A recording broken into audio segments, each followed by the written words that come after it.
Joining me now is the author of the new book, UnFunkt, Jaime Marco. It's so great to have you as part of Bloom Health Club. Hi, Gayle. So good to be here. And hearing you say author Jaime Marco, I just got all the chills again. It's very new. I love it. And there's such a need for your new book because I think a lot of us do live like a rat on a wheel and we forget to cherish every moment. And I have to say that this time of year especially, we need to start doing that. Yes, the funk is real. It shows up. And so someone once said to me, but we like funk, like uptown funk you up. Yeah. That is different kind of funk that I'm talking about. I'm talking about the funk that just gets you the negative energy, the noise that brings you down, that makes you just want to stay in bed and curl up, which sometimes is a good day as well too. But the funk is real and mostly this time of year. And you say one of the most misused tools, underused, I guess I should say, tools to get rid of the funk is just learning to be appreciative. And I have to say, every day when I walk into this building, I just thank God that I'm still here, that I can still be creative and I can be around people and get their messaging out. And that is a great way to jumpstart the day, no matter what kind of mood you're in. You are spot on. Just the fact that we get to wake up. You know, my dad and I have a podcast together, and I always ask my dad, what are you grateful for today? He says that I woke up. You know? I love that. And that is a thing that, you know, we don't realize how grateful we can be just to be in this world, waking up, get to connecting with people, and really hearing different people's stories. And we forget that just telling people in our lives that we love them, we appreciate them, and we're glad that we're here. It is the most undersold habit you can have. And I know you have young children. My youngest is now 18 and almost out of the house, which I'm totally dreading. But I am a big believer in feeding into my girls. I'm so proud of you, the way you handled this situation, the way you did this. You know, if we speak words of affirmation into the people that we love or even complete strangers, that too will help us get unfunked. Yes, there is a true ripple effect to that. When you actually tell someone that and they feel it, they then do it to somebody else. It's called the butterfly effect. You know how you can tell one person one thing and then it spreads to the next. It's so true. And then more importantly, they start to tell themselves that they're proud of themselves as well too. So I hope you're doing that every morning as well too, where you're not just telling everyone and your girls, but you're telling yourself that you look in the mirror and you say, you know, Gayle, I'm proud of myself. That's huge as well. I have to confess, I'm not so good at that. I think I'm probably a little overkill on the self-criticism. And I think a lot of people are like that. And then you get stuck in these imposter syndrome situations and self-doubt. And I don't know why. Maybe it's a me thing. Maybe it's something that a lot of women do. But it's something that I wish I had the tools to correct a little bit better than I do in life. I'm great at being anyone else's cheerleader. And that's the hardest part, right? Is that finding the time for yourself. Now, when I look in the mirror, do I say, oh my gosh, I'm the most beautiful thing I've ever seen? No, I don't say that. And do I have flaws and things that I see as well? I do. But I also realize that, you know what? I didn't get to this part in life without the hard work that I put into it. I've got some more wrinkles, right? Okay. But every wrinkle tells a story. Every, you know, roll tells a story. And is it hard sometimes? Yeah, believe me, there's some times where I'm like, I am not going to post that picture, and that's okay too.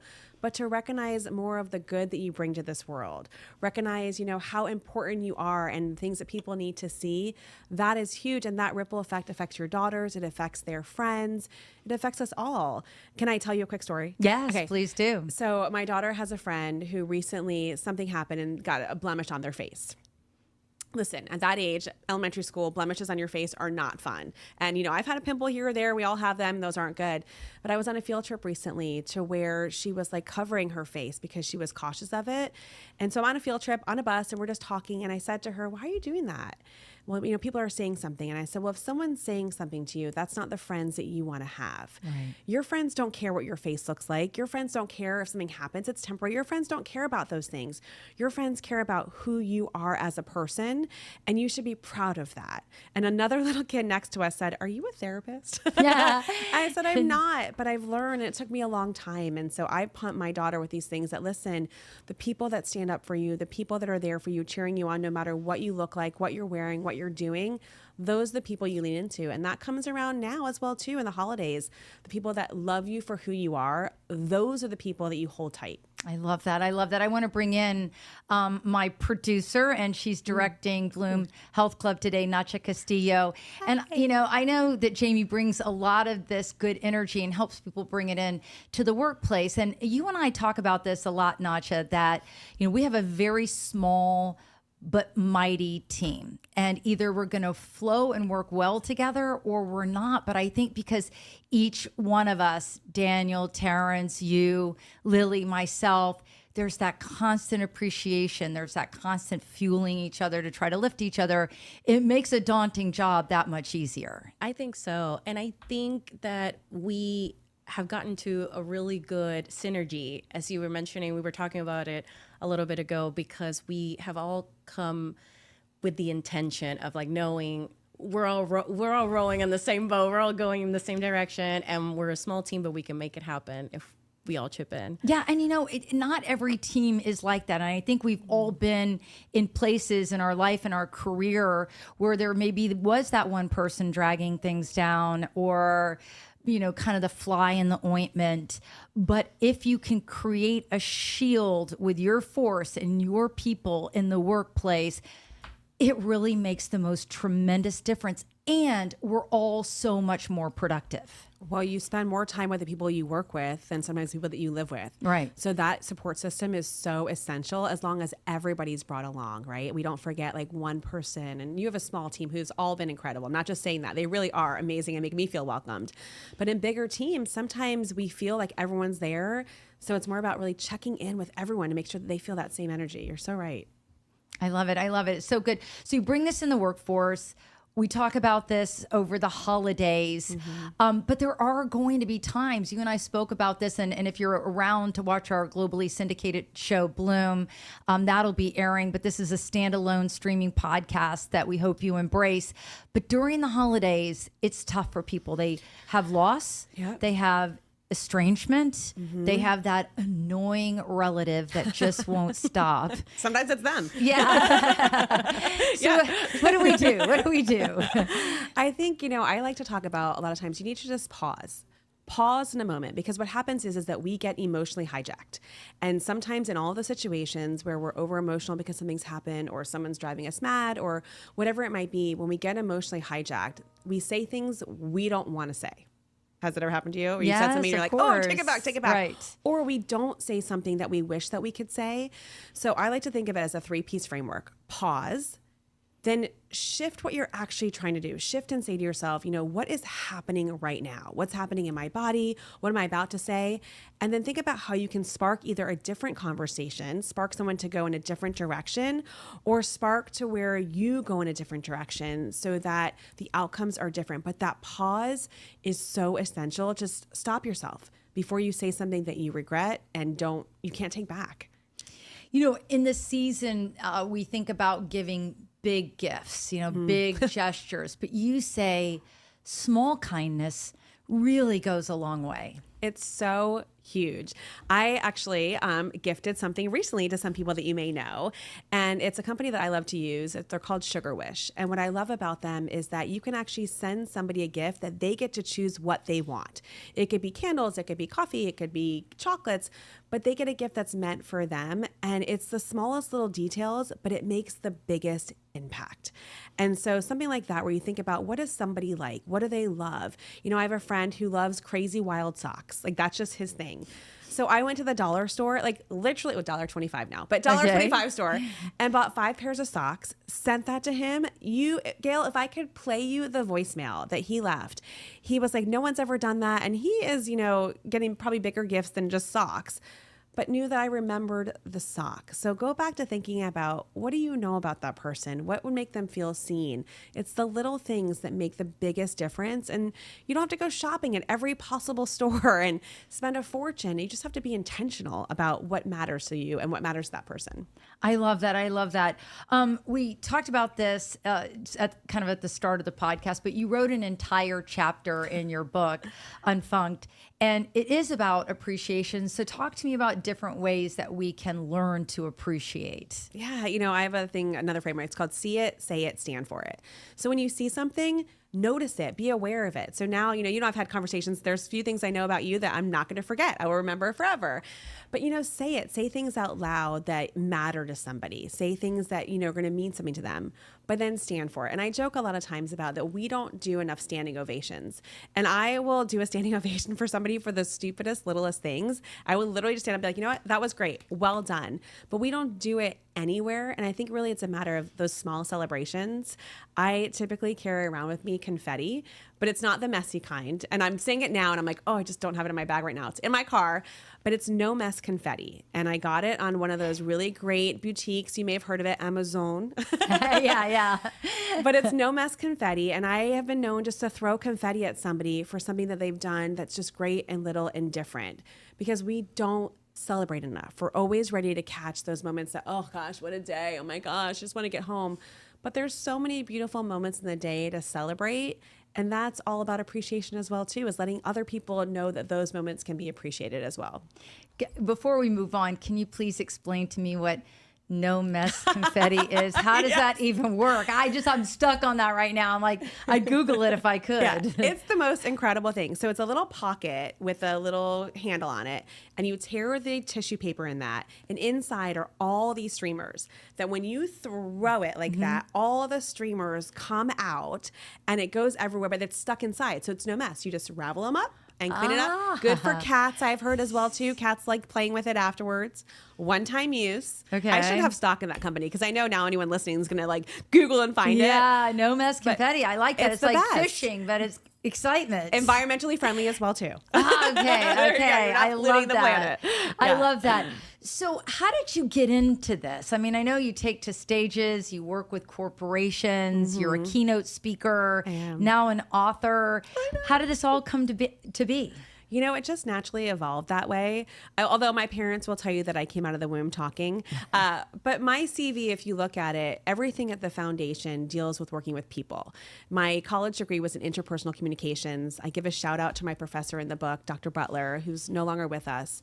But sitting in that class and hearing about the power, a 500-person class, but I was so dialed in to him talking about the power we have in connection. Then from there, I worked on a cruise ship. That was a whole other story, but I love that. But in that role, really, I always go back to the foundation of the cruise ship, because have you been on a cruise before? Yes, it's been a while. It probably dates back to the Love Boat days. I was Julie McCoy. Yeah, you were Julie. I was Julie McCoy. But we were trained that you couldn't walk by anybody without connecting. And it wasn't, how are you? But it was like, what are you looking to do today? What's exciting? And we would get in trouble if we didn't talk to passengers. So that became the foundation of who I was. So much so that when I was off, I'd had work 6 months on, have 6 weeks off. I'd be in Publix walking down the aisle and I'd say, hey, what's for dinner tonight? And they'd be like, who are you? Who's this wackadoo? Right. No, I'm just kidding. Yeah, exactly. No, seriously, who is this wackadoo? But that just lived with me forever, that we have such a power to connect with other people, that I carried that through everything I've done over my career, that culminated into building this book about 11 things we can do to connect more with the people in our world and get rid of the noise. So that's where it all started. And then every job or every career, every opportunity I've ever had built up to it. And just, last year, someone said to me, you should write a book. And I was like, I've been wanting to for a long time. And I sat down and said, you know what? I'm ready. And then there was a few other things that came into it, but I don't know if they're appropriate for the podcast. That's okay. We can be inappropriate. There we go. On the podcast. Some tequila and some ideas. You're like, hey, here we go. And you sit down, you just start writing. So it just came to me. I love that. So what do you hope the takeaway is for people who read your book? Yeah, that's such a great question. I'm glad that you asked. The biggest thing is that there's no perfect person. We all have our funk, and I'm getting emotional about it, because I just have heard so many different people about how they're like, you know what, I finally feel seen, that it's okay to have the funk and it's okay to have that there. It's about how you handle it and how you address it. And I talk about shedding your funk. Literally, I hope I'm not messing up any kind of thing in here, but shaking it off, shedding the camera, shaking off your body. Because when we reset, we connect with other people, and when we give other people grace. I had a conversation this morning with somebody who said, I was so mad at you a couple years ago. You didn't show up for my kid's birthday party and this and that. I said, you know what? That is not something to get mad about. There could have been something that happened in my day. I don't remember. It was 2 years ago. but we all have things that happen in our day. This morning, somebody woke up to the news they lost a loved one. This morning, somebody was served divorce papers. This morning, someone's kid had a tantrum getting out of the car. And then we see them and we judge them for that. We get cut off in traffic all the time. We want to tell that person they're number one. Okay? Not with the number one finger, but some finger. But the sooner we realize we all have our funk, we all have it, we give grace to more people, we get unfunked and we do that, then the better the world becomes. And I'm ready for people to use it as an adjective and say, I'm unfunked today. Woohoo, I love it. Or as a verb, I'm unfunking myself. Use it however you can, just to rid yourself of the noise and the darkness in the world. Yeah. And you were talking to me off camera a little bit about how maybe finding that somebody that's going to hear where you're at, like especially during the holidays. And I'm really lucky. I have a friend. We don't jump into the rabbit hole and double down on the funk, but it is nice. Yeah, you could. You could. But sometimes, I'm not a believer in constantly rehashing, because then I get stuck like a rat on a wheel with whatever is bothering me. But it is nice to get it off my chest. It's nice to say, I really miss my parents right now, or I wish this particular relationship was a bit stronger. Like I'm really feeling heavy over the holidays, because most of us keep that trapped inside, including myself. 100, and that's like a cancer inside, right? It totally is a cancer. The thing about it is, though, also training the people in your life about how to hear that funk. So my best friend and I talk almost every morning on the way to work or somehow. And she's married, she has an only child as well, too. We have a lot in common. So we talk about a lot of things. But it's kind of fitting for this time of year. Someone taught me in one of my classes years ago, use the ELF method. So when you're listening to somebody, or even before you share, it's about always having empathy, right? We have to have empathy. We should always be listening and dialing in, but the F goes to either being a friend or trying to fix it. So before I'm talking to her, I might say to her, listen, I don't want you to fix it. I just need to get it out. Or if I'm listening to her, I might say, hey, am I going to be a friend today or fix it? Because then I still listen, but I listen differently. Because how many times do you get unsolicited advice when you don't want it? Yeah, well, I'm famous for giving unsolicited advice. And I know this because I have 4 daughters, and they have told me, and I'm grateful. I'm grateful that they feel comfortable enough to communicate with me, to say, Mom, I didn't call you to fix it. Because 2 of my daughters are in their 20s. Like they don't need me fixing their life anymore. And they almost take offense to that. So I'm trying to learn a new role in life of I don't have to jump in and glove up and make all, fix everything and come up with solutions. Sometimes they just need me to hear them. And I think that, I wish I had learned that a little bit sooner, but I'm glad I've learned it now. Natcha? Yeah, no, I can definitely identify with that. I feel like I fall into the role a lot of the times of the fixer, and sometimes I just need to be open to listening and just sharing the empathy. I mean, and talking about, getting unfunked, my family, and I'll share this, we went through a very, very, very hard loss. We lost my mom to pancreatic cancer a little over a year now. So sometimes it's hard to not get stuck in that. And it's really nice to be able to kind of talk and share the appreciation, and empathy with people that care about you, to be able to get unstuck from the funk, if you will, I guess. Yeah. And that is the thing. It's not about just like getting rid of all those feelings, because those feelings are real. They make you who you are. But how many people don't know that about you? Yeah. And like that stuff, like, it's just so important that we talk more. We don't share our thoughts. We don't share our feelings because most of us from a young age, we were told not to, or to hold it all in and not talk about it. And to turn you into a little bit of a happier moment, because I can see it's getting emotional, which I appreciate you sharing that. So thank you, because that's not easy. My daughter's going to kill me for sharing this with you, but she has a crush at school. Let me share with you why this matters. So we were talking about it, and they're sending this elf mail at school. And she said she wanted to send something to him. I said, that's fine. She goes, I think I want to tell him that I like him too. I said, you should do it. And she was like, what do I say? I'm like, just say I like you. I bet it's probably the first time he's ever heard. They were like in elementary school. Now, I got a lot of pushback on this, saying, why would you tell your daughter to do that? Why would you tell her? I said, because what happens is that when we hold these feelings in, people don't know it. They don't know that. And we're just teaching that it's okay to share how we feel. We should do more of that so people have respect. There's days where I'm a 3 and I'm not feeling great. Maybe I had a fight with somebody or whatever it is. If I share that with more people, they would know, okay, let me give Jamie some grace right now. On the anniversary of different things that come up in July or whatever it looks like, we should talk about these things more. When we don't, we just judge people. Wow, she wasn't very nice today, or she was rude today.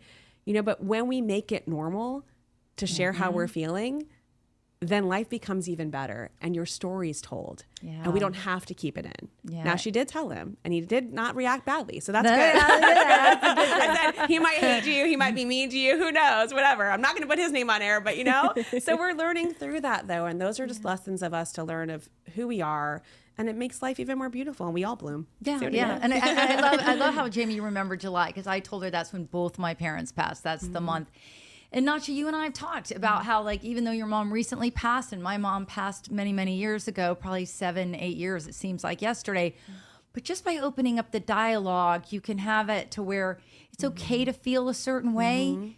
It may last many, many years. There are days where you figure out ways to cope with the pain, and you learn over time, and you build together through community. So I love keeping the communication alive and having people that you can trust and turn to when you're feeling that heaviness. That's the main way to get 100%. unfunked. 100%. And the thing is that, like, unfunked isn't about getting rid of it completely. It's just realizing how you show up and giving you ways to connect with people in your world. There's a chapter about appreciation, about not judging yourself against other people. There's just the words that you use, how they directly impact the results that you get. So every chapter is built as a choose your own adventure book as well, too. So you can go where you need, when you need it, because everyday life brings new things and new challenges. And we just need to shut our funk, find our light, and move forward. I love it. All right, let's talk some viewer questions here. Okay, fun. So Matt wrote in, and he wants to know, what's the difference between being tired and being emotionally depleted? You want to go, or you're asking me, right? Yeah. I think the biggest difference is that how long it continues for, right? So if you start to feel emotionally depleted, where you just don't have any energy at all and you just can't show up at all, that is when I would recommend getting some help on that, because there's something probably going on. Listen, we're all tired. We're all trying to do things every day, but when you find that sunshine and that star and that brightness in your day, then that I can't even speak there. That gives you back your energy, right? So I think the biggest difference is how long it continues for. Okay.